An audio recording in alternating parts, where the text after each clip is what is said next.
बिस्मिल्लाहिर्रहमानिर्रहीम। 9th class. आज हमारा लेक्चर नंबर 21 है, जिसमें हमने बोहर एटॉमिक थ्योरी के बारे में पढ़ना है। लेकिन इससे पहले हम रदरफोर्ड के एटॉमिक मॉडल में दो इम्पॉर्टेंट डिफेक्ट्स थे, उनको देख लेंगे। डिफेक्ट्स मीनिंग के रदरफोर्ड ने जब अपना एक्सपेरिमेंट दे दिया तो बहुत सारे साइंटिस्ट ने उसके एक्सपेरिमेंट को पढ़ना शुरू किया, और उसके दो इम्पॉर्टेंट डिफेक्ट्स, आप नुक्स कह सकते हो, उसके जो मॉडल था उसके अंदर दो नुक्स थे। उनको उन्होंने देखा, स्टडी किया, जिसकी बेस पे रदरफोर्ड का जो मॉडल है उसको रिजेक्ट किया गया। पूरा रदरफोर्ड का मॉडल रिजेक्ट नहीं हुआ, लेकिन उसके अंदर बहुत सारी चीज़ें जो हैं उसको उन्होंने रिजेक्ट कर दिया, जिसकी वजह से रदरफोर्ड का मॉडल बहुत ज़्यादा इम्प्लीमेंट नहीं हो सका। सो इम्पॉर्टेंट चीज़ ये है कि हमने देखना ये है कि बोहर एटॉमिक थ्योरी क्या है, लेकिन उससे पहले हम लोगों ने रदरफोर्ड के एटॉमिक मॉडल के अंदर जो दो इम्पॉर्टेंट डिफेक्ट्स थे उनको देख लेना है।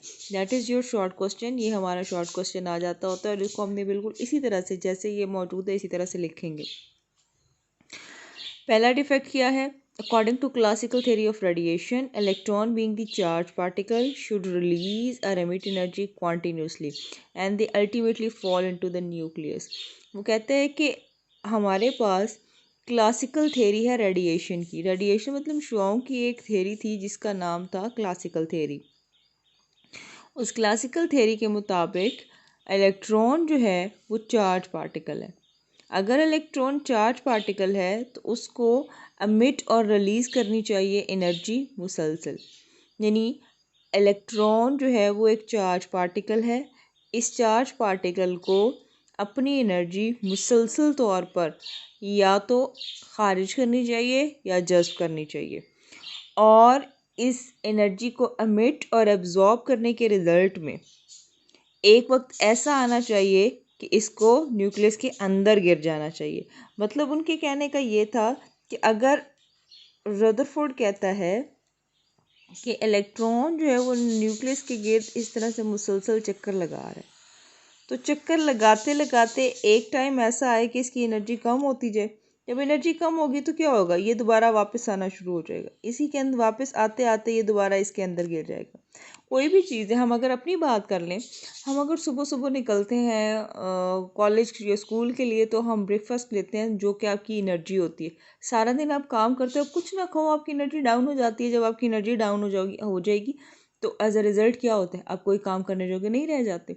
ठीक है, इसी तरह से वो कहते हैं कि इलेक्ट्रॉन भी जो है वो अगर मुसलसल चक्कर लगाता जा रहा है किसके गिर्द? न्यूक्लियस के गिर्द, और मुसलसल अपनी एनर्जी फेंकता जा रहा है, या मिट कर रहा है, या खारिज कर रहा है, या कुछ भी कर, कहते एक टाइम ऐसा आना चाहिए कि उसकी एनर्जी बिल्कुल ख़त्म हो जानी चाहिए।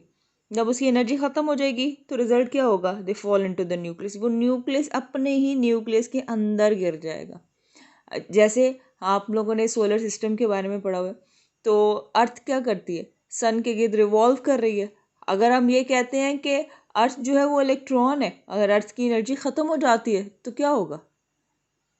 अर्थ आर फॉल इनटू द सन। अर्थ जो है वो अपने न्यूक्लियस सन के अंदर गिर जाएगी। ठीक है, तो इसी तरह से साइंटिस्ट ने इसको स्टडी किया। स्टडी करने के बाद एक रेडिएशन की जो थ्योरी थी उसके मुताबिक ये कंक्लूड किया कि जी इलेक्ट्रॉन अगर मुसलसल एनर्जी खारिज कर रहा है तो भाई इसको एक दिन अपने न्यूक्लियस के अंदर गिर जाना चाहिए। इसके बारे में रदरफोर्ड ने कोई बात नहीं कही थी। रदरफोर्ड ने हमें बिल्कुल कुछ ऐसा नहीं बताया था कि न्यूक्लियस के अंदर इलेक्ट्रॉन गिरेगा नहीं गिरेगा। उसने तो बस ये कह दिया था कि इलेक्ट्रॉन जो है वो मुसलसल घूम रहा है, चक्कर लगा रहा है, किसके गिर्द? न्यूक्लियस के गिर्द। ये पहला डिफेक्ट था। ठीक है, पहला डिफेक्ट ये था कि electron being a charge particle should release और emit energy continuously and ultimately fall into the nucleus, और आखिरकार उसको न्यूक्लियस के अंदर गिर जाना चाहिए। सेकेंड इसका डिफेक्ट क्या है? If the electron emit energy continuously, अगर इलेक्ट्रॉन जो है वो मुसलसल एनर्जी रिलीज़ कर रहा है, they should form continuous spectrum but in fact line spectrum was observe. वो कहते हैं कि अगर इलेक्ट्रॉन मुसलसल एनर्जी खारिज कर रहे हैं तो उसके रिज़ल्ट में बनने वाला जो स्पेक्ट्रम है वो कॉन्टीन्यूस होना चाहिए। स्पेक्ट्रम का मतलब होता है कलर्स की सूरत में रेडिएशन का निकलना। स्पेक्ट्रम बिल्कुल इसी तरह है जैसे रेनबो है। कहते हैं रेडिएशन क्या है, कलर्स की सूरत में निकलना। रेडिएशन जब कलर्स जब जब भी कहीं रेडिएशन एमिट होंगी तो वो कलर्स की सूरत में हमें नज़र आएंगी। कहते हैं ये मुसलसल खारिज कर रहा है, तो जो कलर्स निकलते हैं ना वो बिल्कुल मुसलसल होने चाहिए। किस तरह से कलर होने चाहिए, आपके पास पहले रेड है, ग्रीन, ब्लू, येलो, इस तरह से रेनबो की सूरत में कॉन्टीन्यूस आने चाहिए। लेकिन जब साइंटिस्ट ने रेडिएशन के निकलने को कलर्स के साथ कंपेयर करके देखा तो उन्होंने कहा कि ये जो कलर्स हैं, जो स्पेक्ट्रम आ रहा है वो कॉन्टीन्यूस नहीं आ रहा, वो डिसकॉन्टीन्यूस आ रहा है, लाइन आ रहा है। लाइन स्पेक्ट्रम का मतलब ये था कि एक कलर आता है, उसके बाद इतना गैप आ जाता है, फिर दूसरा कलर शो होता है, फिर गैप आता है, फिर दूसरा कलर शो होता है। कहते हैं ये चक्कर नहीं होना चाहिए था। अगर इलेक्ट्रॉन कॉन्टीन्यूसली एनर्जी रिलीज़ कर रहा है तो उसके रिजल्ट में उसके अंदर से निकलने वाली रेडिएशन से जो स्पेक्ट्रम बनता है, जो कलर्स अपीयर होते हैं, वो भी कॉन्टीन्यूस होने चाहिए। जस्ट लाइक रेनबो, रेनबो जो है वो कॉन्टीन्यूस स्पेक्ट्रम है। आपने देखा एक कलर दूसरे के साथ मर्ज हुआ होता है, हम पहचान नहीं सकते कि इस कलर को दूसरे कलर से हम कैसे अलग करें।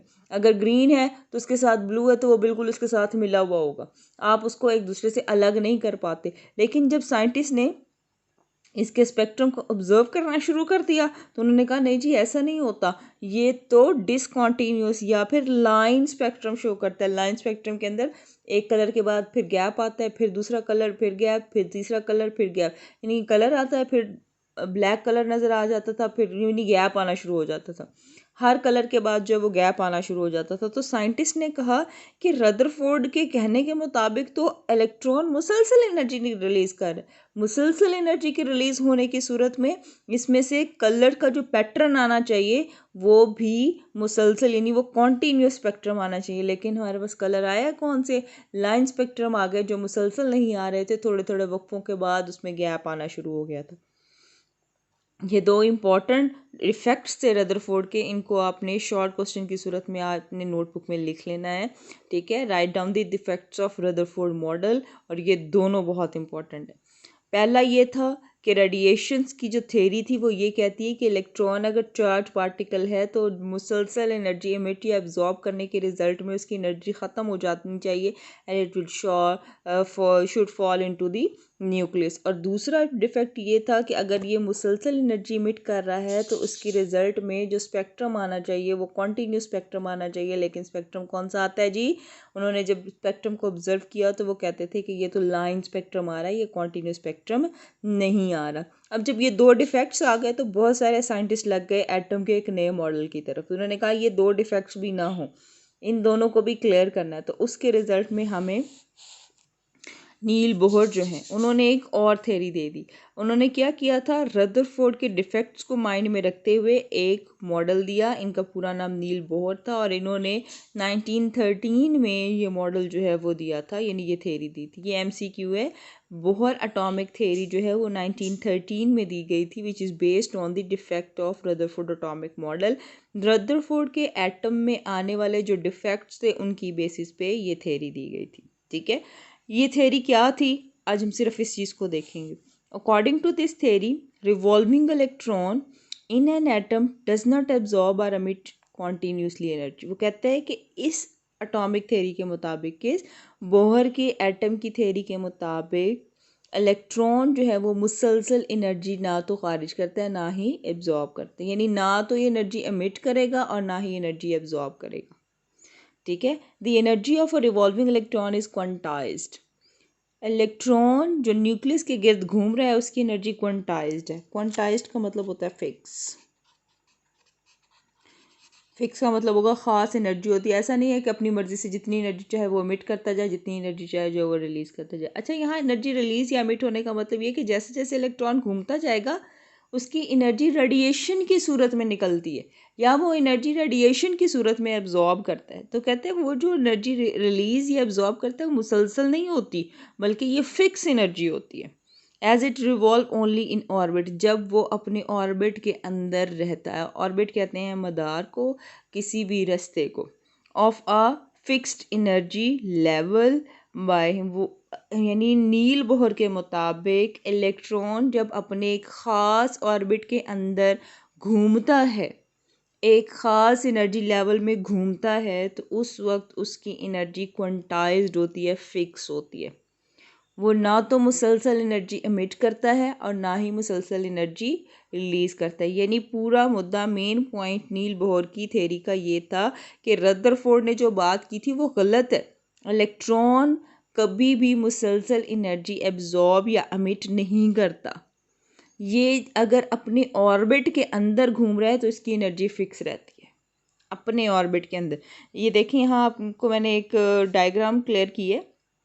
रदरफोर्ड की डायग्राम के मुताबिक इलेक्ट्रॉन जो है वो मुसलसल घूम रहा है, लेकिन बोहर की डायग्राम के मुताबिक दरमियान में न्यूक्लियस, उसके बाहर एक ऑर्बिट, फिर ऑर्बिट, फिर ऑर्बिट, फिर ऑर्बिट। इन ऑर्बिट्स को उसने नाम दे दिए थे के, एल, एम और एन। इनसे आप लोग फेमिलियर हो, ये आप लोगों ने 8th में भी पढ़े हैं। इन ऑर्बिट्स को शेल नंबर भी कहा जाता है, जिनका नाम है 1, 2, 3, 4 नंबर दे दिए इसको, और नेम हमने दे दिया के, एल, एम एंड एन। अगर इलेक्ट्रॉन, फर्ज करें यहाँ एक इलेक्ट्रॉन पड़ा हुआ है और वो घूमता जा रहा है, अपने ही ऑर्बिट में पड़ा है, तो उसको एनर्जी ना तो लेने की ज़रूरत है ना ही देने की ज़रूरत है, उसकी एनर्जी फिक्स है। अगर एक इलेक्ट्रॉन शेल नंबर 4 में पड़ा हुआ है तो भी इसकी एनर्जी क्वांटाइज्ड है, फिक्स्ड है, ना तो इसको एनर्जी लेने की ज़रूरत है और ना ही इसको एनर्जी देने की ज़रूरत है। यही बात तो बोहर ने की कि अगर इलेक्ट्रॉन अपने ही ऑर्बिट के अंदर घूम रहा है तो उसको एनर्जी ना तो लेने की ज़रूरत है और ना ही देने की ज़रूरत है। ठीक है, यहाँ उसने कुछ वर्ड या टर्म्स यूज़ की थी। Quantized mean fixed energy, orbit मतलब क्या है, circular path,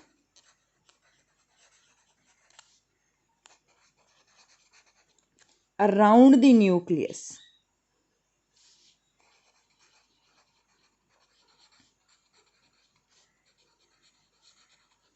in which electron revolve. ठीक है जी,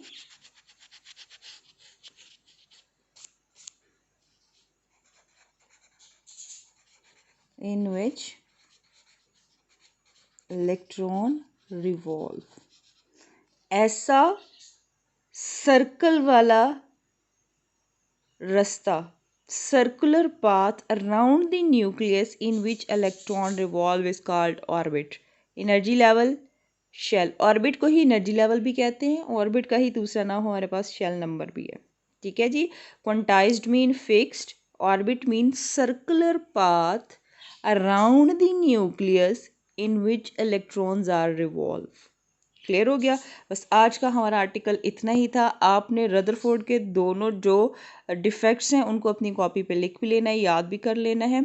और ये जो बोहर एटॉमिक थ्योरी है, इसकी स्टेटमेंट आपको पता हो कि बोहर एटॉमिक थ्योरी क्या कहती है, क्यों उसने ये थ्योरी दी थी। This theory is based on defect of Rutherford atomic model. According to this theory, electron cannot continuously emit or absorb energy. The energy of electron, revolving electron, is quantized, mean fixed, when it is revolve only in its own orbit, जब वो अपने ही orbit में रहता है। मैंने आपको clear कर दिया, एक इलेक्ट्रॉन जो है वो अगर एन नंबर 1 में पड़ा हुआ इसी में घूमता जा रहा है तो उसकी एनर्जी फिक्स है। एक 4 में पड़ा है इसी में घूमता जा रहा है, इसकी एनर्जी फिक्स है। 3 वाला अपने ही ऑर्बिट में पड़ के इधर ही घूम रहा है, इसकी एनर्जी फिक्स है। 2 में है इसमें, यानी हर एक इलेक्ट्रॉन अपने अपने ऑर्बिट में पड़ा हुआ तो उसकी एनर्जी फिक्स है। So that is called Bohr atomic theory. इसकी एक्सप्लेनेशन इंशाल्लाह हम नेक्स्ट देखेंगे। इसको बड़े ध्यान से कीजिएगा और ये होमवर्क आप लोगों ने लिख लेना है। ठीक है बेटा, ओके जी, थैंक यू, गुड लक।